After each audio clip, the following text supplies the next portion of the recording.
of Mecca, and Al Masjid al Nabi, Prophet's Mosque in Medina. The Hassan II Mosque in Casablanca, and the Faisal Mosque in Islamabad.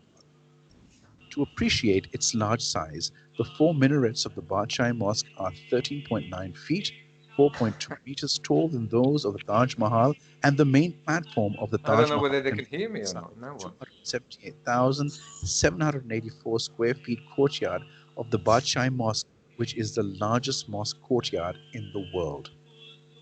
Architectural wonders of Pakistan.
There will come a time when we shall live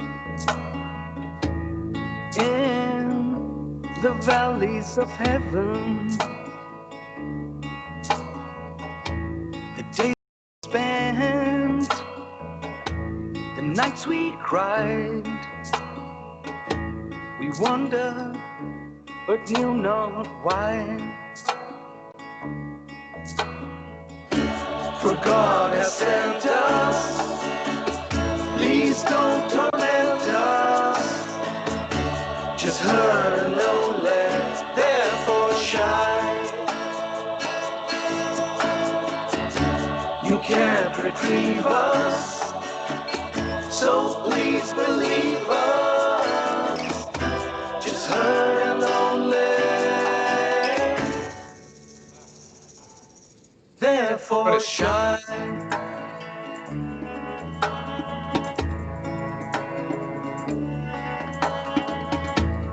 There will come a time when we shall laugh and smile into the sun. Our happy faces shall light the moon, and you'll know our battle is won. This world will end, so try and comprehend that no one lives forever in the promised land.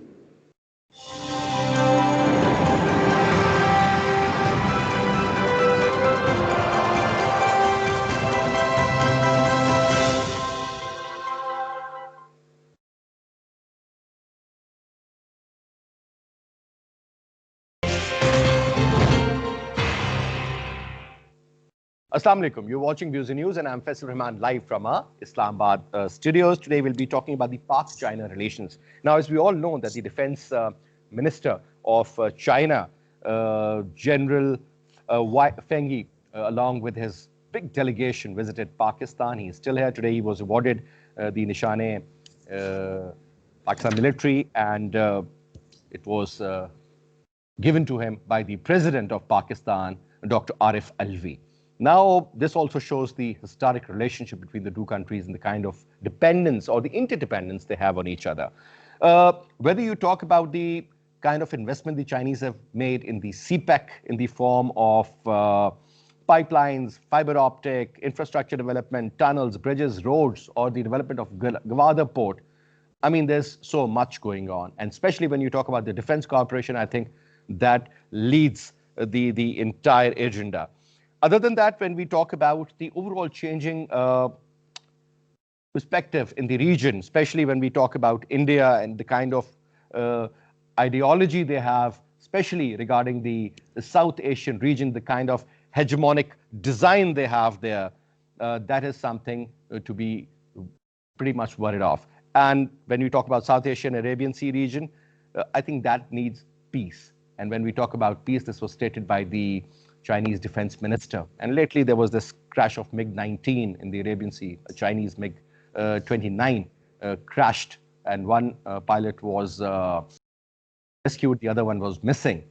And when we hear all about what's going on in the area, the kind of expansionist plan which the Indians have, I think obviously Pakistan is not a small country like Bhutan, which can take dictations from India. Pakistan is a sovereign country, a nuclear power with a huge army.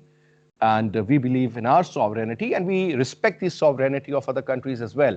But when we talk about India in particular, a lot has been happening lately. Pakistan has presented a couple of dossiers as well, in which the Indian, I would say, Terrorism Act, not only sponsored by the state, financed by the state, training. You talk about spending money to destabilize Pakistan and Afghanistan and the entire region. This is what exactly is happening. But now, since today we'll be talking about the overall interdependence of Pakistan and China, the kind of defense pacts we have, the kind of support we get from the Chinese as far as our military is concerned. Now, I think the future, if you remember when Donald Trump took charge as the 45th president of the United States of America, he started investing a lot in the space warfare. And that is where the future conflict would be. But having said that, as we all know that the Chinese are pretty much ahead in the 5G technology as well as in the space technology. And they are far ahead than the Americans in certain cases. So you can well imagine that the future is pretty different, pretty interesting. The conventional strategy of wars doesn't exist anymore. Maybe we talk about the hybrid warfare or the non-kinetic means or the soft power or the smart power, for instance.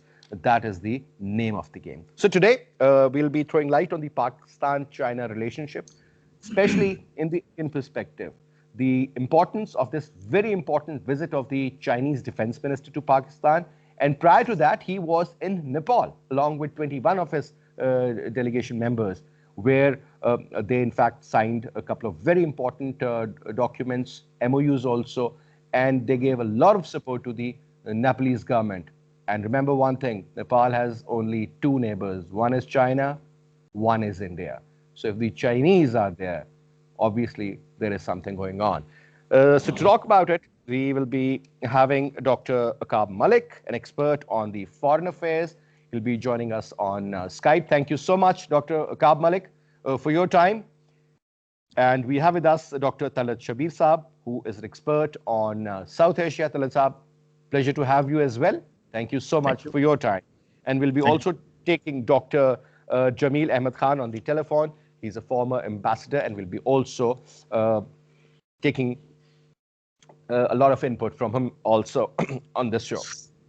Dr. Auqaab, now, first of all, let me start off this program with this very important visit of the Chinese defense minister, General Wei Fenghe. And obviously, he is there with a huge delegation also. Earlier, he was in Nepal, and then he came to Pakistan. That was a one-day visit.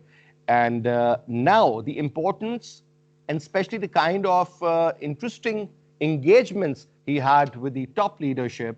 And prior to that, our Prime Minister went and visited the ISI headquarters also, and where the three services chiefs, the Joint Chief, CGS, DG, ISI, they were all present along with the senior leadership of the cabinet, and the ministers were there as well. Your take, Dr. Auqaab Malik.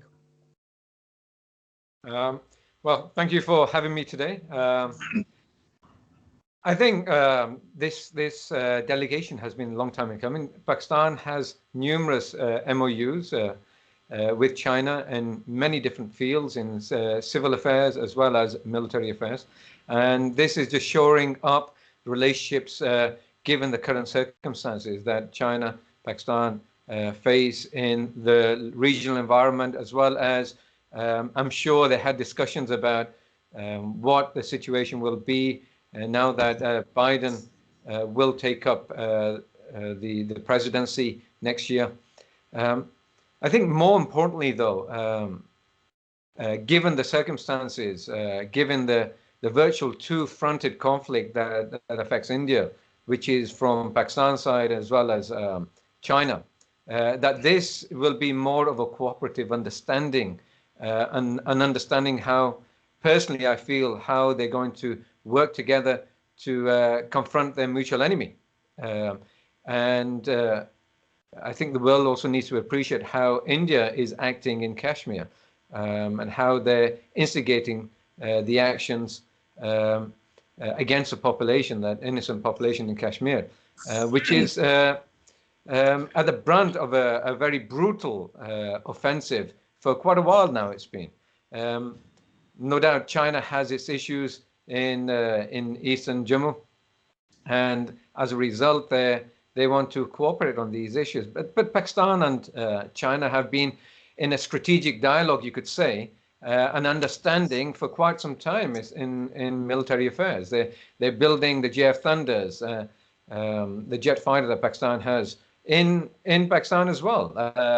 And there's an intense cooperation on many other aspects of in the Army, the Navy, the Air Force, as well as other spheres. Now, you mentioned the space aspect. Obviously, Pakistan hasn't lagged behind in many ways compared to the rest of the world, given its particular expertise in ballistic missiles. It's quite a confusion in my mind why they've done that. But I think because China is moving ahead now, if you remember recently, they set off towards the other side of the moon to study it and to understand how it's going, as well as missions towards Mars. So China is well ahead in many aspects. The Americans, unfortunately, are facing a lot of budget issues with NASA.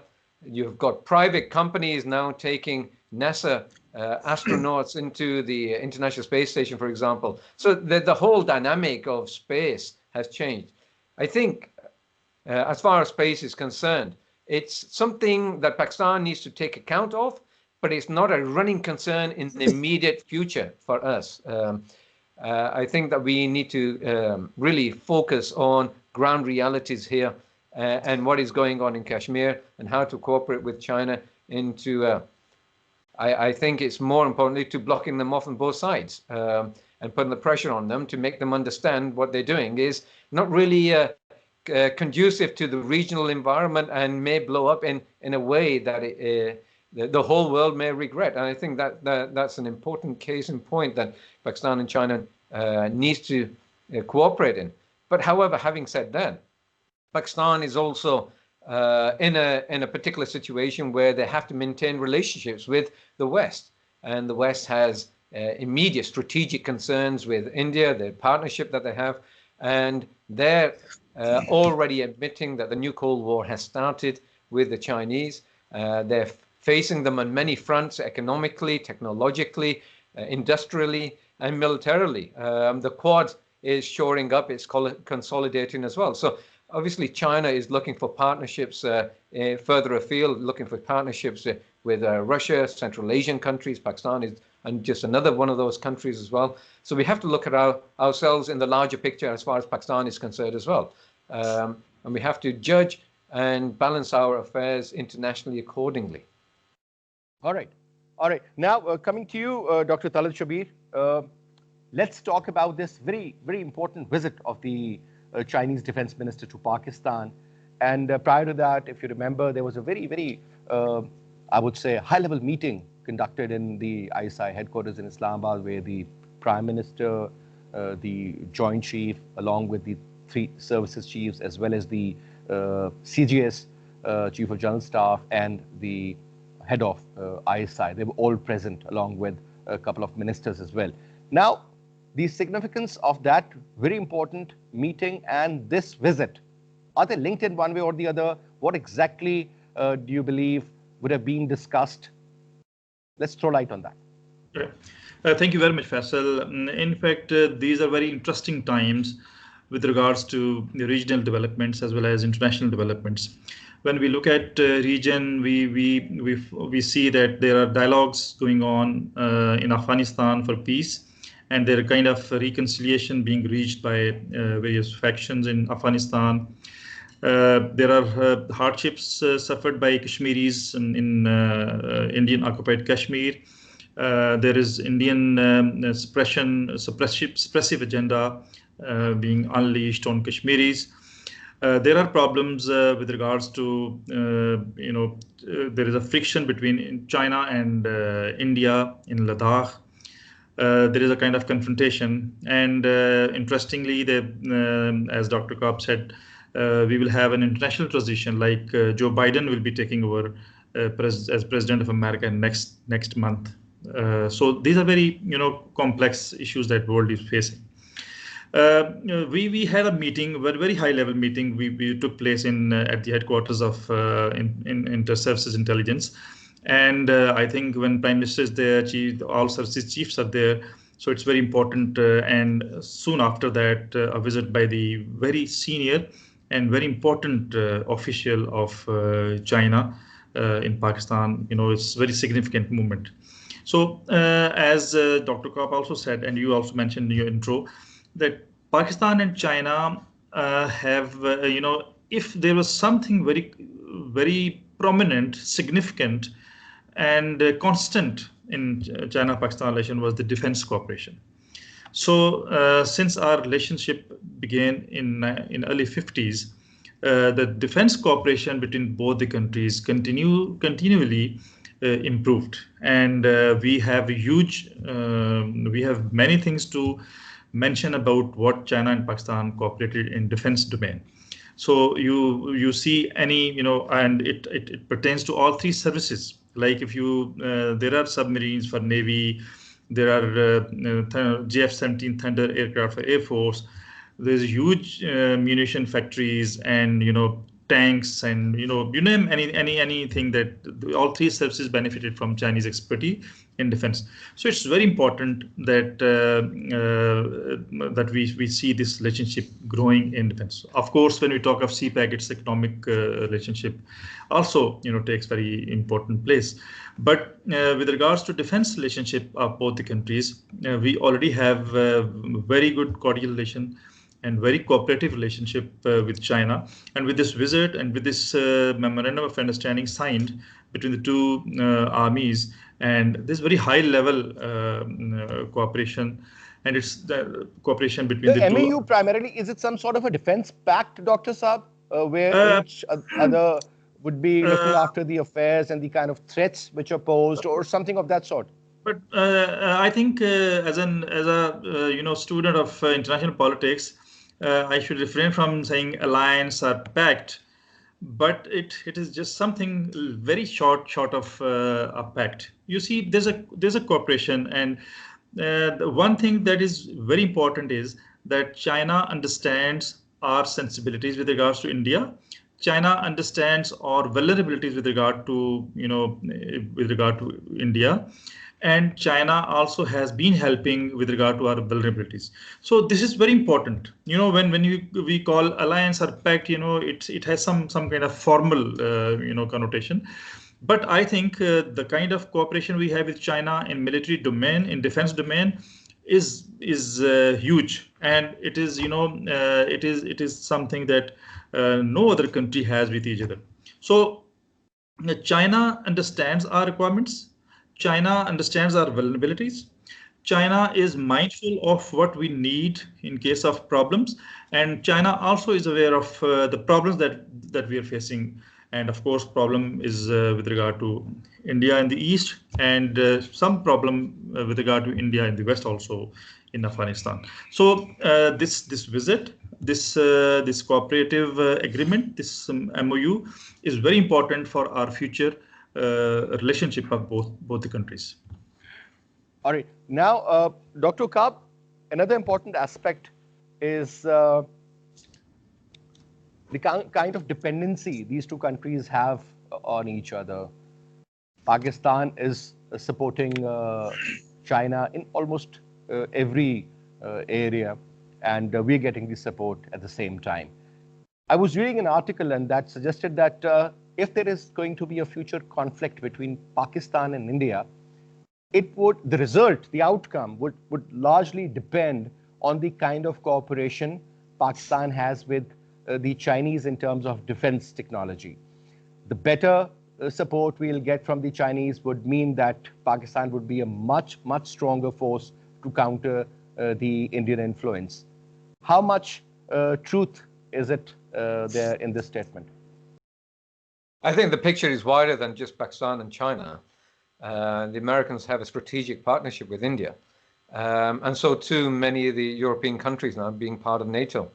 And then you have the Quad that's built up with the Japanese, the Australians, the Americans, and the Indian as well. So I think when it comes to alliances, alliance formations occur, and there are no doubt understandings between the US and India and other countries that if China was to engage and help and assist Pakistan directly, for example, then they would be part of that conflict. And that could come into play where Western countries, for example, assist India. So it's not a fundamental outcome that you could say that it's for sure. Nothing comes to plan. Everything is changed as soon as the war starts, if it starts. Relationships are altered. Relationships change over time. But Pakistan has to be wary of that. There's a much bigger game at play now. It's a global conflict in essence, and it's more about the future world order and how that's going to work out. But China is increasing its capacity to influence large other regions, in fact, large parts of the world. And that doesn't just mean in individual relationships. It means in international institutions and the processes that were established due to the Bretton Woods agreements, well, after the Second World War. So the whole dynamic of the world is changing. As a result, other countries are also looking at China and seeing how they act and react. And they will, no doubt, be testing the Chinese in many different ways. Now, Pakistan is getting closer and closer to China in such a way that maybe in the future, not yet, but maybe in the future, they will not be able to divide the two. They'll be so attached that, in essence, whatever Pakistan does or China does is one or for the other. And one or the other will be affected. So that would mean that a reaction by the West or the Indians would mean a reaction to both directly. Now, we've got to be very careful about that. We can't just simply divorce the rest of the world from a conflict, a potential future conflict between India and Pakistan. Any potential future conflict, large-scale conflict, conventional, not just a low-intensity conflict as is occurring in Kashmir, although you may dispute that is low intensity.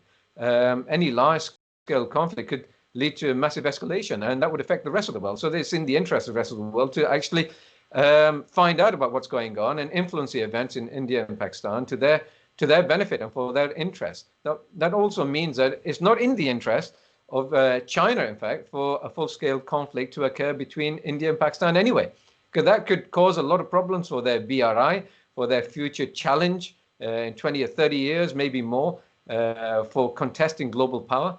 I think the Chinese look at the long game, more importantly, and much more than our politicians do in this country.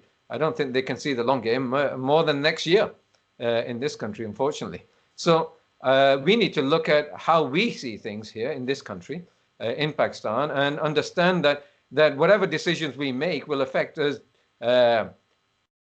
in a beneficial way or in a very direly negative way if we make mistakes. And we need to look forward in the future and try to understand the geostrategic dynamics that are occurring and how other countries are reacting. And you can see massive alliance formations structuring themselves and becoming more consolidated as time passes. And the world of the new Cold War. And these words are being espoused everywhere now. The Americans are espousing them. They're repeating them again on the airwaves. The British are, European nations are. And those cooperation that they may have in the economic field will be disrupted without a doubt. That means trade will be disrupted. What will Pakistan do in that respect? Will it give up its own trade with other countries outside China, or will it go completely within the fold of China? Now, we have to look at that. Defense cooperation in the immediate future is one thing. Defense cooperation looking at the long term, when we become more intertwined, in fact, virtually annexed, then what are you going to do? And that needs to be on the forefront of the policy making by the policymakers, which I feel, unfortunately, it is not, because they don't have that really strict understanding of the way the world is working in the next few years, meaning the next few decades. It's heading towards a particular direction. China will, unless there is dire circumstances where they're pulled into a regional war, which is likely, not be distracted, and more likely than not will challenge the United States in the next 30, 40 years, for sure. Economically, it's doing so already, and it will come into the military field when they try to defend their economic assets around the world. It's just an inevitability. As one empire declines, another empire rises. Somebody's got to take the vacuum, and China is seeing itself as that. Whether it says so or not openly is one case, but it actually, I feel, is doing so now. All right. Now, Dr. Bisa, another important point is that if you look at the visit of the Chinese defense minister, before coming to Pakistan, he also visited Nepal. And obviously, when we talk about China and Nepal, I mean, after 2015-16, the relationship between Nepal and India really was eroded to a certain extent because they had stopped the supplies going towards Nepal. Now, the Nepalese had one more option, and that was to get that stuff from the Chinese side. Now, whether you talk about the supply of oil or food facilities, you name it, all the imports primarily were coming from the Indian side. Or the roads or the infrastructure of the Indians were used. But now looking at the current situation, whatever is happening in Ladakh or all along the line of actual control for that matter, all the way till the borders close to Bhutan. Now, the point is, sir, that we've also learned that the Chinese defense minister had a very, very important meeting with the senior leadership of the Nepalese government, and they've assured them all sorts of support. Now, certain people also believe that the next months are very, very crucial, especially December and January. And now December has already started. Today is the 1st of December. The point is that something is brewing in the minds of the Indian leadership. Maybe they want to go for a misadventure or some sort of a conflict at some level with the Chinese maybe. But to counter that threat perception, most likely this visit was made, and then a 3-day official visit to Pakistan. How do you see this scenario developing, sir, and these kind of talks which already were held in Nepal and then in Pakistan?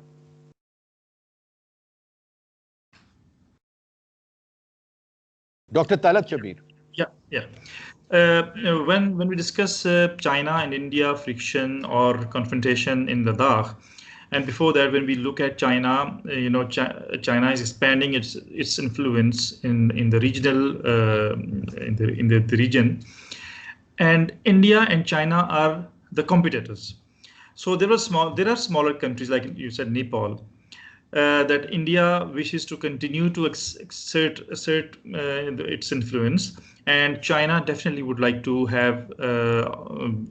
also assert influence on the smaller countries in South Asia. Now, this is very important that the delegation coming from Nepal and they discussed things in detail. There's a change of mind in smaller countries like Nepal. When we look back, the behavior of various leaders and their gestures were quite different when this Ladakh occurred. So there's a change of mind in the smaller countries in the region. Of course, Pakistan is in constant in the state of confrontation with India, in state of competition with India, and we have a line of control where we continuously continue to fire, sit eyeball to eyeball, and exchange fires. Now, China, when when Galwan happened, when Ladakh happened, so China wanted to assert and China wanted to give a message to India that look, we will go to an extent, and we will guard our interests. But there was a point when Chinese stopped. So I think that was a very good move on part of China, because the Chinese never wanted to escalate the conflict beyond certain level. But what happened actually brought humiliation to the military, Indian military and Indian leadership, because they were boastful of what they wanted to do in Galwan and Ladakh, and they were also very sure of what they did in Kashmir. They took unconstitutional steps. They went unilateral. And China also expressed that they can't do anything unilaterally in changing the status of Kashmir. So the one thing is very important, that whenever Indian leadership is under pressure, so the pressure is there that they are now being blamed for inactivity, inaction, indecisiveness in Ladakh probably.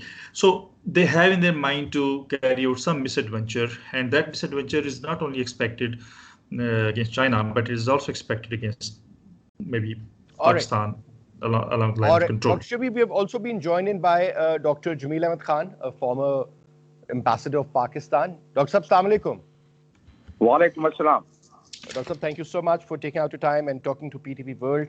Now, since we are talking about the Pakistan-China relationship, the interdependence of both these countries, the kind of reliance Pakistan has on the Chinese, and the kind of Chinese cooperation and investments in Pakistan, whether you talk about the infrastructure development, port building, or for that matter, this laying of pipelines or fiber optics for that matter. There's a lot going on. I mean, the kind of money they're spending, I think that is the largest amount of money ever spent on such huge projects. Now, the point is, sir, the visit of the Chinese defense minister, since we were talking about that, and obviously a military delegation with such a huge number of delegates along with the Chinese minister. But my question was earlier put to Dr. Auqaab and Dr. Shabir also, that the visit is important because of a couple of reasons. One, the timing. Secondly, again, coming from Nepal, there was a one-day visit in Nepal also, and then signing an MOU, kind of a defense pact or something. Sir, what exactly is going on? I mean, what sort of a cooperation we will be able to see? Because a lot of people believe that there were so many MOUs signed during the civilian governments, but regarding trade and other things, we couldn't do much on those accounts. But when we talk about military cooperation or defense deals, I mean, Pakistan and China, they have done brilliant work, I would say. Ambassador Sahab, your take. In fact, this should be seen in totality, and this should be seen in the geostrategic and geopolitical happenings, what is going on in the region, and in particular, what are the designs of India. And once we see this all, then we can only understand that Pakistan-China is further strengthening its relations. And there are two reasons for it. One, that Pakistan is now transiting from its weapon and equipment, what it had and what it still have from the United States and from the Western countries, and it's now transiting towards Chinese manufactured arms and equipment.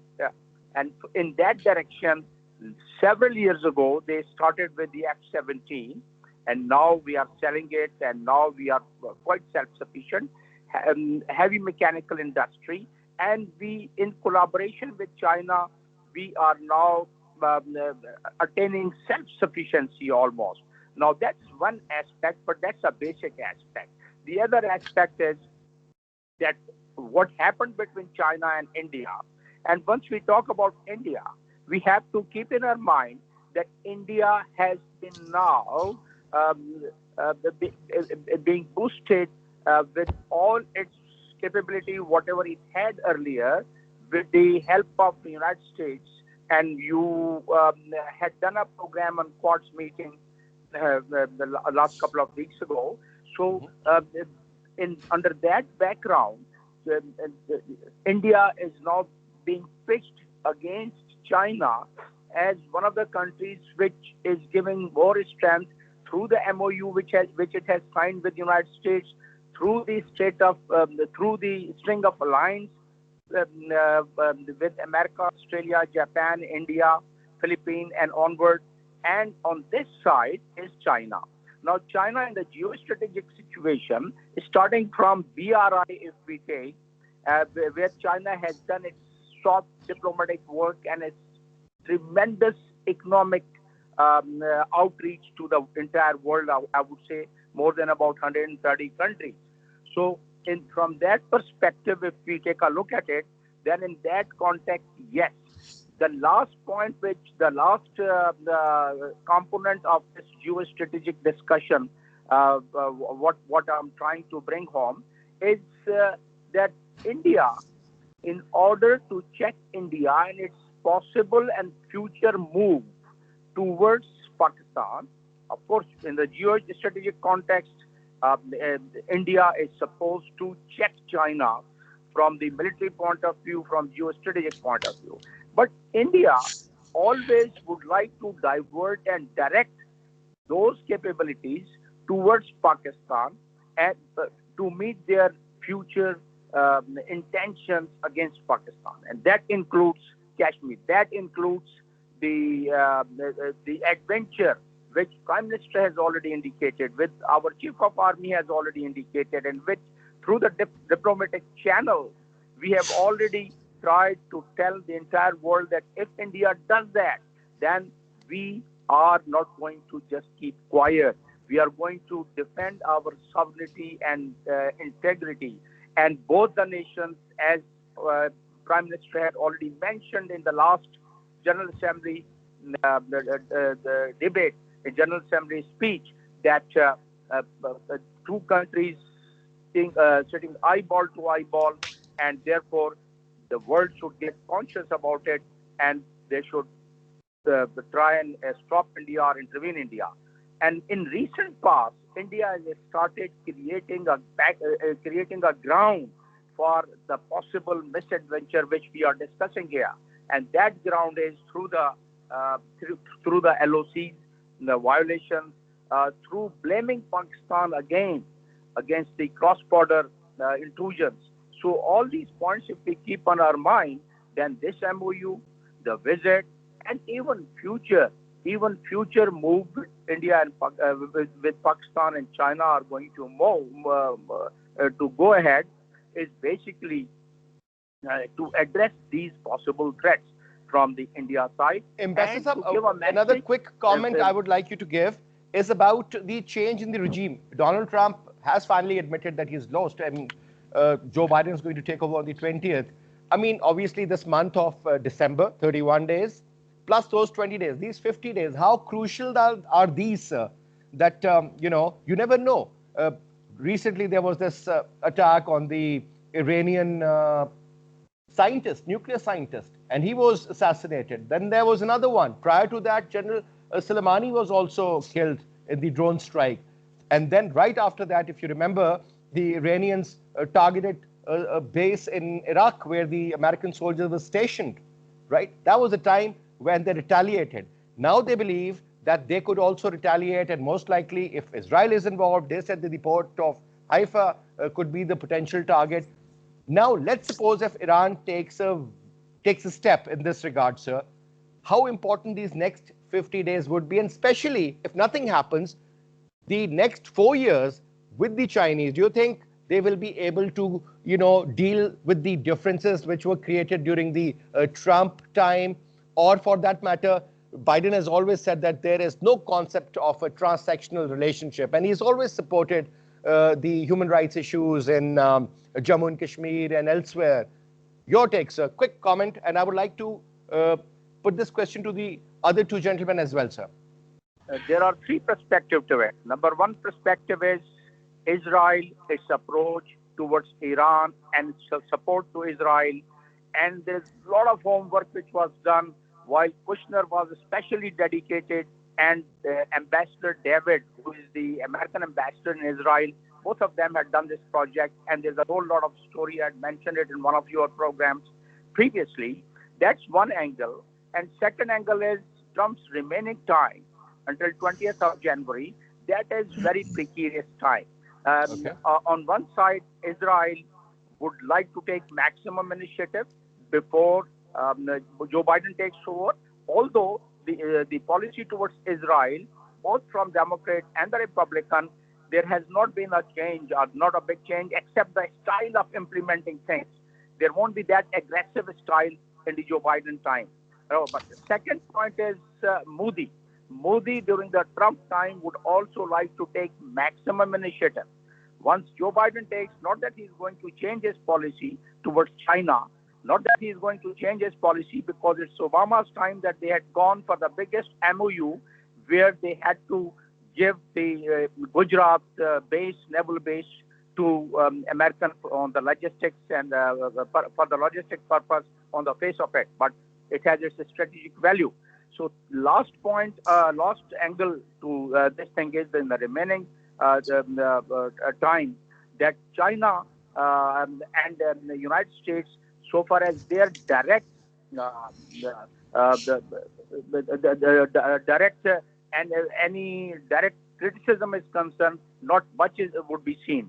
It would all be seen through the India. India would try to grind its axe. Trump would not take any extra initiative towards China in terms of military move. It would only be, to my analysis, I see that they would take some more initiative against neutralizing some of the more targets of Iran. And Iran is going to retaliate. That is going to, if it happens, that is going to really create a lot of heat in this region. Yes. All right, sir. Thank you. Thank you very much, Dr. Jamil Saab, for your input, sir. Thank you very much. It was a pleasure having you. Now, quick comment from you, Dr. Auqaab, and then Dr. Shabir, on the same point, sir. Thank you. Well, in relation to Israel, yes, you're right. It's taken advantage of the fact that there's only a limited time left with the Trump administration, which has been very close to Israel. Kamala Harris has been, sorry, not in this particular case, regarding India, has been critical of Modi's actions in Kashmir. But I don't think there's going to be any change whatsoever as far as China is concerned. I think they may even become more aggressive as time passes. Israel is going to take any opportunity it can to undermine Iran as much as possible. But Iran, I feel, also recognizes that because Biden is coming, only 50 or so days away, that it's not going to try to jeopardize any future relationship with the Biden administration. If you remember, the deal, the nuclear deal was made with Iran, and it was Trump that abrogated that. And as a result, it has issues with the Trump administration. I'm not sure if Biden will push forward to re-establish that agreement in its entirety. I think there has to be some changes in that respect, because Iran has changed its stance, and it's coming back to the fold is going to take a long time, because there's a dire lack of trust now as far as America is concerned. The Iranians do not trust the Americans for any deals that they would make. Who knows what would happen in 5 years from now or 4 years from now if another administration came, another Republican one. So I think it's uncertain as far as what Iran will do. They may retaliate on a lower level to let the Israelis know that this is not on. But I don't think they will do anything that's unproportional. As far as India is concerned, Kamala Harris has openly criticized the atrocities that are occurring in Kashmir. She is of half Indian descent from the Tamil side. So she appreciates and understands the dynamics and the politics involved in India. That doesn't mean that she's going to go against India, I don't think. I think that establishment of that relationship is maybe consolidated because of that. But I think there's going to be some tough ground and tough talks there. And China, like I said, the military-industrial complex and the establishment in the United States is not going to change its stance towards China. I think there's an understanding. It's completely acceptable throughout the West that China is a strategic competitor, not just economically, but also politically and strategically, militarily, for future global world order that may come about. So they're going to keep on putting pressure on China in many ways or another. And I do foresee later down the line, and maybe a last resort, but to instigate a regional conflict to distract China and maybe even ruin them. In maybe it could be Vietnam, or it could be Taiwan. That's on the cards. I do not doubt that that would be on the cards as a last resort to maintain global power within the hands of the West. It's unfortunate. Final that's where the world works. From you. Final comments from Dr. Shabir. Right. I generally agree with the panelists that there is nothing big change, in the attitude of the establishment in the US. We saw that when President Trump was critical of China during electioneering, so Biden also became critical of China. And there was a softer tone by Biden in some way somewhere. So they also, they run by the flow of things in the United States, and so many things are decided, and they are decided by the establishment and the military-industrial complex, like Dr. Saab has said. So things will only change because a person, pursuing them, or person who is sitting at the center stage would be a little softer than what Trump was. Maybe no tweets every day, maybe no aggressive attitude, but policies are likely to stay the same as we saw during Trump's time. So I think the U.S. attitude, U.S. policies towards Iran will continue to be the same. And of course, Biden had different view that we saw in his interactions at various times about Iran. But I don't think so there will be any big change, like they try to kind of revive that nuclear deal that Iran had with these countries. But I don't think so that there'll be big change. I think the world is going to see fractious future. There is going to be competition, that US-China competition, US-India competition, US-Iran friction. So these things, I think, will continue to be there for future too. All right. Thank you so much, Dr. Shabir. And it was a pleasure having you, Dr. Auqaab. Thank you so much for your participation. Thank you. That's all we have for this hour. I'll see you tomorrow at 8. Till then, you take good care. Khuda Hafiz.